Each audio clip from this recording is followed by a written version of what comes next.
السلام علیکم پیارے دوستو، پیش خدمت ہے قصہ جزیرے کا خزانہ۔ نام تو اس کا دولت آباد تھا، مگر تھا وہ غریبوں کا گاؤں۔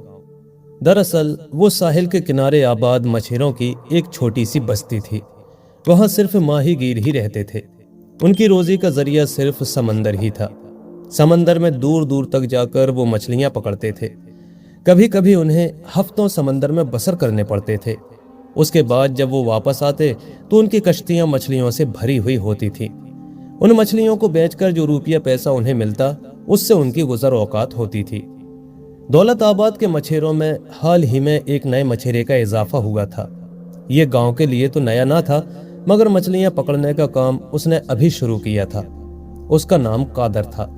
قادر ابھی صرف 12 برس کا ہی تھا کہ اس کا باپ ایک طوفان میں گھر کر سمندر میں ڈوب گیا۔ قادر کا اب ایک بوڑھی ماں کے سوا اور کوئی نہ تھا۔ اس موقع پر گاؤں والوں نے اس کا ساتھ دیا اور وہ اسے اپنے ساتھ مچھلیاں پکڑنے کے لیے لے جانے لگے۔ سمندر قادر کے لیے کوئی نئی چیز نہ تھی۔ وہ پہلے بھی اپنے باپ کے ساتھ مچھلیاں پکڑنے جاتا رہتا تھا، اس لیے اسے اس کام کو کرنے میں دقت نہیں ہوئی۔ قادر بہت جلد اپنے کام میں ماہر ہو گیا۔ سمندر میں تیرنے کا اسے جنون کی حد تک شوق تھا۔ وہ بفری ہوئی موجوں میں خوب مزے سے تیرتا تھا۔ اس کے باپ نے اسے سرکش سمندر میں اترنے سے منع کر دیا تھا، مگر اب اسے روکنے ٹوکنے والا کوئی نہ تھا۔ دن اسی طرح گزر رہے تھے۔ قادر دولت آباد کے دوسرے مچھیروں کے ساتھ سورج کی پہلی کرن نمودار ہوتے ہی سمندر میں نکل جاتا اور شام کو سورج غروب ہونے تک واپس آ جاتا۔ اس دوران اس نے سمندر کے بارے میں اور بھی معلومات حاصل کر لی تھی۔ وہ قریب کے سبھی جزیروں تک ہو آیا تھا۔ دولت آباد سے کشتی کے ذریعے سے 1.5-2 دن کی مسافت پر بے شمار جزیرے سمندر میں بکھرے پڑے تھے۔ یہ سب جزیرے غیر آباد تھے۔ اس کی وجہ یہ تھی کہ رات کو سمندر ان جزیروں پر چڑھ دوڑتا تھا اور صبح پانی پھر اتر جاتا تھا۔ بہرحال یہ جزیرے تھے بہت خوبصورت۔ ان پر طرح طرح کے رنگ برنگے پھول کھلے ہوئے تھے۔ جگہ جگہ گڑھوں میں سمندر کا پانی بھر گیا تھا۔ ایسا لگتا تھا جیسے چھوٹے چھوٹے تالاب ہوں۔ ان میں تیرتی رنگ برنگی چھوٹی چھوٹی مچھلیاں قادر کو بڑی بھلی لگتی تھیں۔ دن تو کسی نہ کسی طرح گزر ہی رہے تھے اور 2 وقت کی روٹی بھی مل رہی تھی، مگر قادر ہمیشہ اس فکر میں مبتلا رہتا تھا کہ آخر کب تک وہ صرف پیٹ بھرنے کی حد تک کماتا رہے گا۔ اس کی ماں بہت بیمار تھی۔ وہ چارپائی پر پڑی ہر وقت کھانستی رہتی تھی۔ قادر کو معلوم تھا کہ اس کا علاج صرف شہر کے بڑے ہسپتال میں ہو سکتا ہے، مگر وہاں تک وہ بوڑھی ماں کو کیسے لے جاتا اور پھر ہسپتال کا خرچ قادر کس طرح برداشت کرتا؟ وہ ہر وقت اللہ سے دعا کرتا کہ اسے کہیں سے ڈھیر ساری دولت مل جائے تاکہ وہ اپنی ماں کا علاج کرا سکے۔ ایک دن قادر حسب معمول اپنی کشتی پر سمندر میں نکلا۔ کشتی تو وہی تھی جو اس کے باپ کی تھی، مگر قادر نے اس کی نئے سرے سے مرمت کر کے اس کو بالکل نیا کر دیا تھا۔ آج وہ اس سفر میں اکیلا تھا کیونکہ اس کا عزیز دوست فضل بیمار تھا۔ دوپہر کو وہ بیچ سمندر میں تھا۔ دائیں طرف غیر آباد جزیروں کا سلسلہ تھا اور بائیں طرف سمندر۔ دور تک صرف پانی ہی پانی نظر آ رہا تھا۔ دوپہر ہو چکی تھی۔ قادر نے سوچا کہ کھانا کھا لیا جائے۔ اس نے پوٹلی کھولی اور اس میں سے تلی ہوئی مچھلی نکالی۔ اس کی ماں نے اس کو چاول بھی ابال دیے تھے۔ یہ چاول اور مچھلی اس کی مرغوب غذا تھی۔ اس نے ابھی مچھلی کا پہلا ٹکڑا ہی منہ میں رکھا تھا کہ چونک اٹھا۔ سمندر میں ایک بڑا سا تختہ لہروں پر اچھل رہا تھا۔ تختے کے ساتھ ایک آدمی چمٹا ہوا تھا۔ قادر نے فوراً ہی پانی میں چھلانگ لگا دی۔ وہ تیزی سے تیرتا ہوا اس کی طرف بڑھا اور قریب پہنچ کر اس نے تختے سے چمٹے ہوئے آدمی کو پکڑ لیا۔ وہ آدمی نیم بے ہوش تھا۔ اس نے آنکھیں کھول کر ایک نظر قادر کو دیکھا اور پھر بے ہوش ہو گیا۔ قادر اس کو پکڑ کر تختے کو تیراتا ہوا اپنی کشتی کے قریب لانے کی کوشش کرنے لگا، جو سمندر کی تیز لہروں پر اس سے دور چلی گئی تھی۔ بڑا عجیب مسئلہ تھا۔ ایک طرف وہ بے ہوش آدمی تھا جس کو وہ اگر ایک لمحے کے لیے بھی چھوڑ دیتا تو وہ ڈوب کر ہلاک ہو جاتا۔ دوسری طرف اس کی کشتی تھی جو اس سے آہستہ آہستہ دور ہوتی چلی جا رہی تھی۔ یہ کشتی اس کا واحد اثاثہ تھی، اس کی روزی کا ذریعہ تھی، اور سب سے بڑھ کر یہ کہ اس کے گھر پہنچنے کا واحد ذریعہ تھی۔ وہ تو غنیمت تھا کہ اس وقت سمندر میں طغیانی نہیں تھی، ورنہ کشتی لمحہ بھر میں کہیں سے کہیں پہنچ جاتی۔ قادر نے ہمت نہ ہاری اور مسلسل اس آدمی کو تختے سمیت تھامے کشتی کی طرف بڑھتا رہا۔ اس کوشش میں اس کے ہاتھ پیر بری طرح شل ہو گئے تھے۔ آخر سخت جد و جہد کے بعد وہ اپنی کشتی کو پکڑنے میں کامیاب ہو گیا۔ उसने बेहोश आदमी को कश्ती में उल्टा लिटाया और उसके मुंह से समंदर का खारा पानी निकालने लगा। थोड़ी देर बाद उस शख्स ने आंखें खोल दी। वो एक अधेड़ उम्र का आदमी था और शक्ल से मल्लाह मालूम होता था। उसकी दाढ़ी बड़ी हुई थी। वो जब अच्छी तरह होश में आ गया तो उसने कादर को बताया कि उसका नाम शेरू है। फिर वो कहने लगा, मैं बहरी कज़्ज़ाक़ बहराम का साथी हूँ। मैंने उसके साथ बेशुमार लोगों को लूटा है। पता नहीं कितने बदनसीबों के खून से मैंने अपने हाथ रंगे हैं। जुनूबी समंदर से गुजरने वाला कोई जहाज बहराम के हाथ से नहीं बच सका। जब हमारे जहाज किसी शहर के साहिल पर पहुंचते तो वहां के लोग अपनी दुकानें छोड़कर अपने घरों में जा छुपते थे। हमें लूटने के लिए मैदान साफ मिलता था। सच ये है कि मेरी पूरी जिंदगी अल्लाह के बंदों को मारने और सताने में गुजरी है। एक दिन बहराम को एहसास हुआ कि समंदर के सीने पर उसकी हुकूमत आखिर कब तक चलेगी। एक न एक दिन उसकी अजारादारी को खत्म होना ही है, क्योंकि उन दिनों यह खबर भी गर्म हो गई थी कि कोई नया बहरी कज़्ज़ाक़ भी मैदान में आ गया है। हुआ यूं कि हम जब कभी किसी शहर का रुख करते तो मालूम होता कि वहां तो पहले ही सफाई हो चुकी है। इस बात पर बहराम फिक्रमंद हो गया। चुनांचे बहराम ने फैसला किया कि वो अपनी तमाम दौलत एक संदूक में बंद करके किसी गुमनाम जजीरे पर दफन कर देगा और बुरे दिनों में उस दौलत को काम में लाएगा। उसने एक बड़ा संदूक तैयार करवाया और उसमें अपनी सारी दौलत भरकर एक गुमनाम जजीरे पर ले गया। इस सफर में उसके साथ एक तो मैं था, दूसरा करमू था और तीसरा गुड्डू। जजीरे पर दौलत का संदूक दफन करने के बाद बहराम ने एक ऐसी हरकत की कि मैं हैरान रह गया। उसने अपना पिस्तौल निकालकर करमू और गुड्डू को गोली मार दी। जब मैंने वजह पूछी तो कहने लगा, अब करमू और गुड्डू के भूत मेरे खजाने की हिफाजत करेंगे। उनकी मौजूदगी में कोई भी इस खजाने को यहाँ से नहीं निकाल सकेगा। मैं उसकी बात सुनकर कांप गया, मगर मैंने उसके सामने किसी परेशानी का इजहार नहीं किया, वरना शायद वो मेरा भी वही हश्र करता जो वो अपने दूसरे साथियों का कर चुका था। उसके बाद बहराम ने एक हिमाकत और की, वो ये कि अपने जहाज पर वापस पहुंचकर ये ऐलान कर दिया कि उसने अपना तमाम खजाना किसी नामालूम जजीरे पर दफन कर दिया है, जिसके बारे में मैं, उसके और मेरे अलावा कोई नहीं जानता। उसने लोगों को ये भी बता दिया कि गुड्डू और करमू के भूत उस खजाने की हिफाजत कर रहे हैं। इस बात से उसके साथियों में बेचैनी फैल गई। कुछ अरसे बाद ही मौका मिलते ही उन्होंने बहराम को जान से मार दिया। फिर वो मेरे पीछे पड़ गए कि मैं उस खजाने का पता उन्हें बताऊं। मेरे इनकार पर उन्होंने मुझे बहुत मारा पीटा, मगर जान से नहीं मारा, क्योंकि मेरी मौत के बाद उन्हें खजाने का पता कौन बताता। उन्होंने मुझे कई रोज तक भूखा प्यासा जहाज पर कैद रखा। आखिर एक दिन मौका पाकर मैं समंदर में कूद गया। समंदर में कूदने से पहले मैंने अर्शे पर से एक तख्ता उठाकर समंदर में फेंक दिया था। उसी के सहारे मैं तैरता रहा। मैं 2 दिन और 2 रात तक इस तख्ते के सहारे तैरता रहा हूँ। इस अरसे में मैंने ना कुछ खाया है और ना पिया है। मुझे शक है वो लोग मेरा पीछा करेंगे। मुझे कहीं छुपा दो जवान, जल्दी करो, वरना वो मुझे मार डालेंगे। इतना कहकर शेरू चुप हो गया। कादर ने सबसे पहले तो अपना खाना उसके आगे रखा, उसके बाद कश्ती खेनी शुरू कर दी। शेरू खाना खाता रहा और कादर कश्ती खेता रहा। पेट में कुछ पड़ा तो शेरू का रंग ही बदल गया। उसने कादर से पूछा, कहाँ जा रहे हो? अपने घर, दौलत आबाद। कादर ने जवाब दिया, दौलत आबाद? मेरे ख्याल में तुम्हारे घर जाना मुनासिब नहीं है। मेरी तलाश में वो लोग तुम्हारे गांव तक आ सकते हैं। शेरू ने कहा, तो फिर कहाँ जाऊं? मेरा तो आसपास के गांव में कोई दोस्त या रिश्तेदार भी नहीं है। कादर ने बेचारगी से कहा, देखो कादर, मेरा किसी आबादी में जाना ठीक नहीं है। शेरू ने उसे समझाते हुए कहा कि बेहतर यही होगा कि मैं किसी वीरान या सुनसान जगह पर छुप जाऊं। वीरान जगह? उसकी बात पर कादर उलझ गया। उसकी समझ में नहीं आ रहा था कि वो इस बदनसीब आदमी को कहाँ छुपाए। फिर वो सोचकर बोला, चाचा, यहाँ बेशुमार गैर आबाद जजीरे हैं जहाँ रात को पानी आ जाता है। वैसे छुपने के लिए ये जगह बहुत अच्छी है। पानी की तुम फिक्र मत करो, मैं किसी ऊंची जगह पर रात गुजार लूंगा, बस तुम मुझे वहीं ले चलो।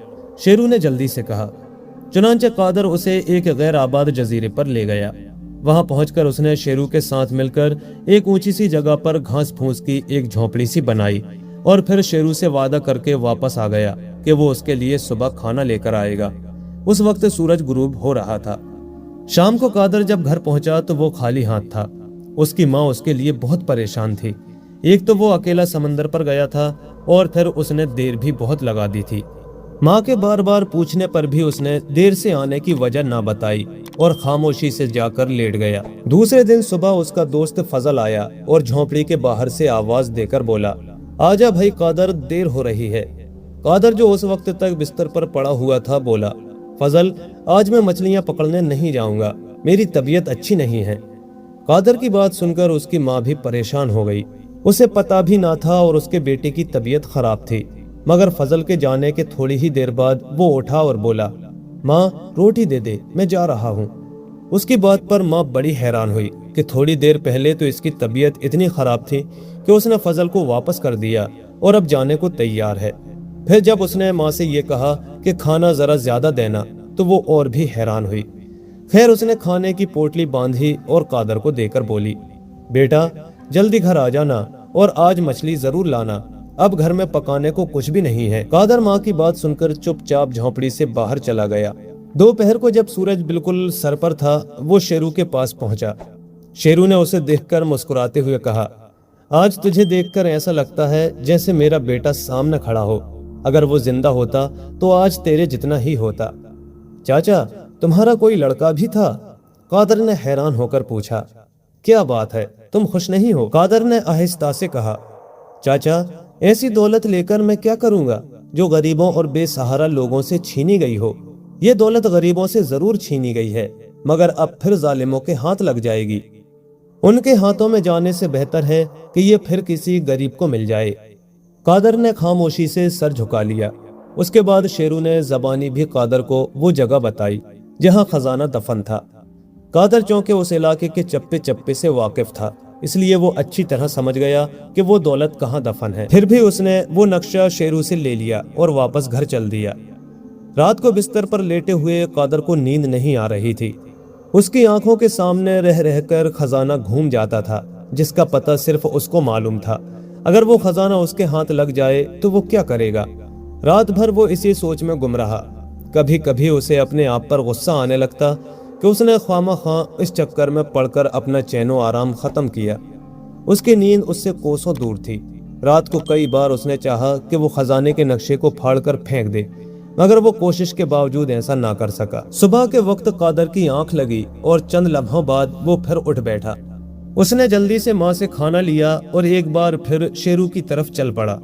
कादर जजीरे के करीब पहुंचा तो उसने छलांग लगाई और जल्दी से कश्ती की रस्सी खींचकर चट्टान के उभरे हुए कोने से बांध दी। फिर वो लंबे लंबे कदम उठाता हुआ शेरू की झोंपड़ी में पहुंचा। अंदर जाकर उसे चक्कर सा आ गया। शेरू खून में लथपथ पड़ा था, वो मर चुका था। आखिरकार दुश्मन काम कर ही गए, कादर ने दुख के साथ कहा। उसने एक गड्ढा खोदकर शेरू को दफन कर दिया और बोझल दिल के साथ वापस चल पड़ा। खजाने ने एक और जान ले ली थी। पहले गुड्डू, करमू और फिर बहराम के बाद अब शेरू भी सिर्फ उस खजाने की वजह से अपनी जान से हाथ धो बैठा था। घर पहुंचने पर जो खबर उसकी माँ ने सुनाई वो उस पर बिजली बनकर गिरी। यहाँ एक आदमी तुम्हें पूछता आया था, बेटे ये शेरू कौन है? वो कह रहा था कि किसी शेरू ने तुम्हें कोई चीज दी है। वो आदमी वही चीज लेने आया था। कैसा आदमी था माँ, और क्या कह रहा था? कादर ने जल्दी से माँ से पूछा। शक्ल से तो कोई लुटेरा मालूम हो रहा था, मगर अपने आप को मछेरा कह रहा था। मगर वो कौन है? उसका तुझसे क्या ताल्लुक है? और ये शेरू कौन है? कादर की माँ भी अब कुछ परेशान हो गई थी।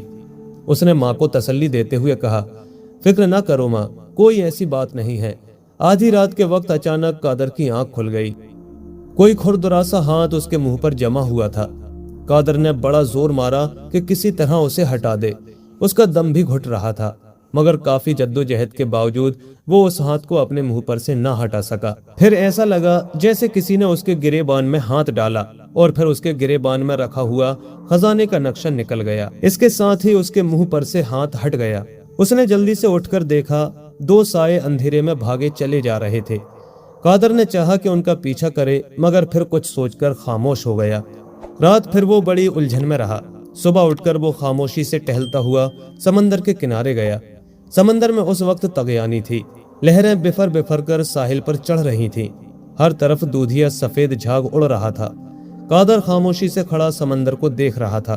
फिर उसने सोचा कि वो इस तरह वक्त जाया कर रहा है, इस तरह तो उन लोगों को खजाने तक पहुंचने का मौका मिल जाएगा।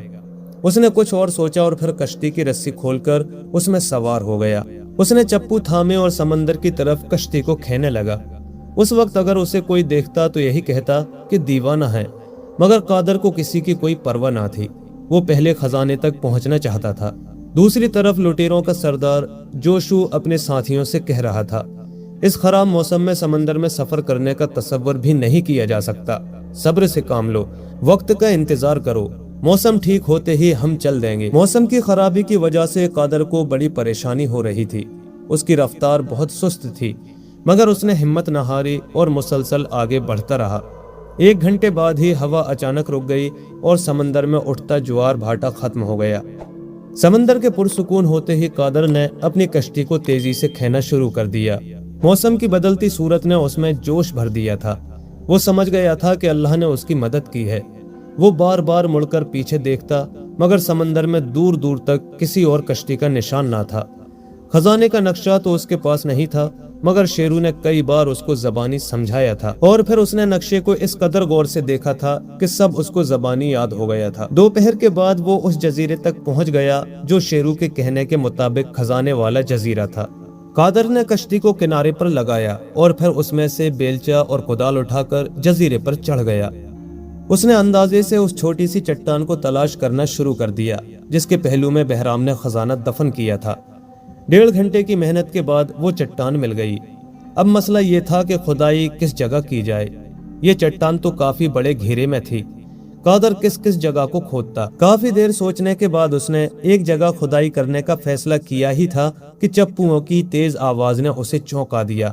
اس کے دشمن تعداد میں 5 تھے۔ ان کا لیڈر سر پر لال پٹی باندھے ہوئے تھا۔ وہ جوشو تھا جو اپنے ساتھیوں کی ہمت بندھا رہا تھا اور کہہ رہا تھا، شاباش میرے ساتھیوں، بس تھوڑی محنت اور۔ پھر جیسے ہی اس کی نگاہ بے زبی کٹاؤ والے جزیرے پر پڑی، وہ چیخ اٹھا، وہ رہا جزیرہ، خزانے والا جزیرہ، اب ہم مالدار بن جائیں گے۔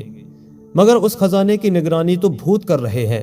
اس کے ایک ساتھی نے ڈرتے ہوئے کہا، بے وقوف، جاہل، خبردار جو اب ایسی باتیں منہ سے نکالی۔ بھوت کوئی چیز نہیں، انسان مر جاتا ہے تو دنیا سے اس کا تعلق ختم ہو جاتا ہے۔ یہ بھوت کی کہانی محض بکواس ہے۔ گڈو اور کرمو مر چکے ہیں، مردے زندہ نہیں ہوتے۔ پھر جوشو کی ہدایت پر وہ لوگ اپنی کشتی کو جزیرے کے کنارے لگا کر جزیرے پر چڑھ آئے۔ قادر ابھی تک خاموشی سے سب کچھ دیکھ رہا تھا۔ جب اس نے انہیں جزیرے پر چڑھتے دیکھا تو گھنی جھاڑیوں کی آڑ میں چھپ گیا۔ تھوڑی دیر تک گھومنے کے بعد جوشو نے بالآخر وہ چٹان تلاش کر ہی لی اور پھر اپنے ساتھیوں کو وہاں کھدائی کرنے کا حکم دیا۔ چاروں آدمی بیلچے اور پھاوڑے لے کر جت گئے۔ 1 گھنٹے کی کھدائی کے بعد بھی کچھ نہ ملا تو وہ کافی مایوس ہوئے۔ جوشو نے ان سے کہا، بس ہمت ہار بیٹھے؟ اگر خزانہ ایک جگہ نہیں ہے تو دوسری جگہ ہوگا، وہاں کھودو، مگر یہاں کچھ نہیں ہے، تم خواہ خواہ ہمیں پریشان کر رہے ہو۔ ایک آدمی نے جھنجھلا کر کہا، بے وقوفو، دولت تمہارے قدموں میں ہے، تم سے صرف چند گز دور، ذرا سی محنت اور زندگی بھر کا عیش، ہمت کرو، آؤ میرے ساتھ۔ یہ کہہ کر جوشو نے کدال اٹھائی اور دوسری جگہ سے زمین کھودنی شروع کر دی۔ اس کی دیکھا دیکھی اس کے دوسرے ساتھی بھی اس کے ساتھ شامل ہو گئے۔ اس بار وہ اپنے مقصد میں کامیاب ہو گئے۔ 2 فیٹ تک کھودنے کے بعد جب ایک آدمی کی کدال کسی چیز سے ٹکرائی تو وہ خوشی سے چیخ پڑا، مل گیا خزانہ، مل گیا۔ پھر سب نے مل کر اس بھاری صندوق کو باہر نکالا جس میں بہرام نے اپنی دولت چھپائی تھی۔ قادر خاموش چھپا ہوا سب کچھ دیکھ رہا تھا۔ صندوق کا ڈھکنا اٹھتے ہی سب کی آنکھیں کھلی کی کھلی رہ گئیں۔ صندوق سونے چاندی کے سکوں، برتنوں اور ہیرے جواہرات اور موتیوں کے قیمتی ہاروں سے بھرا ہوا تھا۔ جوشو تو جوش میں سونے چاندی کے سکوں کو اپنے سر پر سے اچھال رہا تھا۔ کوئی ہیرے جواہرات کا ہار پہنے ناچ رہا تھا تو کوئی سونے چاندی کے برتنوں کو منہ سے لگا رہا تھا۔ غرض دولت کی جھلک نے ان کو پاگل کر دیا تھا۔ انہیں اپنا ہوش نہ تھا۔ قادر بڑے افسوس سے ان دولت کے پجاریوں کو دیکھ رہا تھا جو اس دولت کو دیکھ کر اپنے آپ میں نہیں رہے تھے۔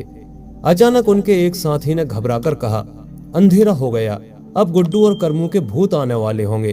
مغرب کے وقت ہی تو بھوت باہر آتے ہیں۔ اس کی یہ بات سن کر سب کے چہرے فک ہو گئے۔ جوشو نے کہا، میں نے تم سب کو پہلے بھی سمجھایا ہے کہ بھوت ووت کچھ نہیں ہوتا، یہ سب وہم ہے۔ آنے دو گڈو اور کرمو کے بھوت کو، میں ان سے بھی نمٹ لوں گا۔ کہنے کو اس نے کہہ دیا، مگر اس وقت پھیلتے ہوئے اندھیرے نے اس کو بھی ڈرا دیا تھا۔ پھر جوشو نے اپنے ساتھیوں سے کہا، دوستو، इस वक्त अंधेरा फैल चुका है। ऐसे में खजाने के संदूक के साथ सफर करना कुछ मुनासिब नहीं है। हम इस ऊंचे टीले पर रात बसर करेंगे, सुबह यहाँ से चल देंगे, क्योंकि समंदर में ज्वार भाटा आना शुरू हो गया है। उसके साथियों के पास उसकी बात मानने के अलावा और कोई रास्ता ना था। वो सब खामोशी से संदूक को लेकर टीले पर चढ़ गए। उन्होंने चारों तरफ सूखी लकड़ियां इकट्ठी करके आग जला दी और लेट बैठकर रात गुजारने लगे। जोशू ने हिदायत की कि 2 आदमी पहरा देंगे, बाकी सोएंगे, फिर दूसरे उठ जाएंगे। इस तरह रात गुजर जाएगी। चुनांचे ऐसा ही किया गया। आधी रात का वक्त था, आग ठंडी पड़ चुकी थी। जोशू और उसके साथी गहरी नींद में थे। इसके अलावा पहरा देने वाले भी झूम रहे थे कि अचानक समंदर की तरफ से एक शोर सुनाई दिया। ये आवाज सुनकर सभी उछल पड़े और आंखें फाड़ फाड़ कर समंदर की तरफ देखने लगे। वहां सफेद लिबास में एक आदमी खड़ा हुआ था, जिसका चेहरा भी सफेद चादर से छुपा हुआ था। वो समंदर के पानी पर खड़ा हुआ था और बड़ी खौफनाक आवाजें निकाल रहा था। ये तो कर्मू का भूत है। एक आदमी के मुंह से ये निकलना था कि वो सब भूत भूत कहते हुए इधर उधर भाग खड़े हुए।